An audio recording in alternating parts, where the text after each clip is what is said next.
আগুন লাগলে যে বাইরে হইল বিকল্প রাস্তা, এটা ছিল ওই বিকল্প রাস্তা। এখন এই জায়গায় অবৈধভাবে স্থাপন করা হচ্ছে দোকান, এটা সম্পূর্ণভাবে অবৈধ।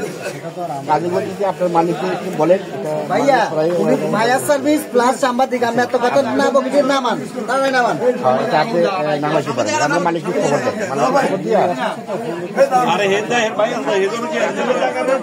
মানে দোকান করতে বরাদ্দ দিতে আমরা এইসব মার্কেটে যত অবৈধ টাকা আছে সব ভাঙার পক্ষে। আমরা অবৈধ টাকা নিতে অবৈধ দোকান আমরা সবাই অবৈধ টাকা অবৈধ দোকান ভাঙার পক্ষে। এটি সব অবৈধ। 5 তারিখে পরে অবৈধ দখল মুক্ত করতে হবে, অবৈধ সব দখল মুক্ত করতে হইব। আমাদের দাবি এটা অবৈধ দোকান, এটা অতি দ্রুত খালি করে এটা ভাঙার জন্য সবাই আরো অনেকে আসছে, আরো লোক আছে, জনসাধারণ আসছে। অবৈধ দোকান মার্কেটে এক্সিট সব ভাঙিয়ে দেওয়ার জন্য আপনারা ভাই দোকান মালটা নিয়ে যান। এটা এক্সিটের দোকান, এটা মার্কেটের এক্সিটের, এটা বরাবর এই গলি বরাবর মার্কেটের এক্সিটের গলি। এখান দিয়ে এর আগে একবার ফায়ার স্টেশনে দোকান আগুন লাগতে এখান দিয়ে গাড়ি ঢুকি মার্কেট রক্ষা করছে। যদি এটা বন্ধ থাকে তাহলে মার্কেটে কোনো আগুন লাগলে মার্কেটে কোনো অস্তিত্ব থাকতো না।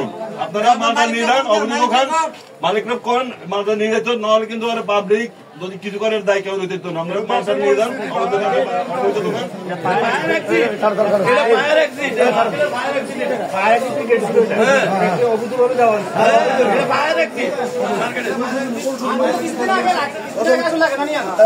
অবস্থা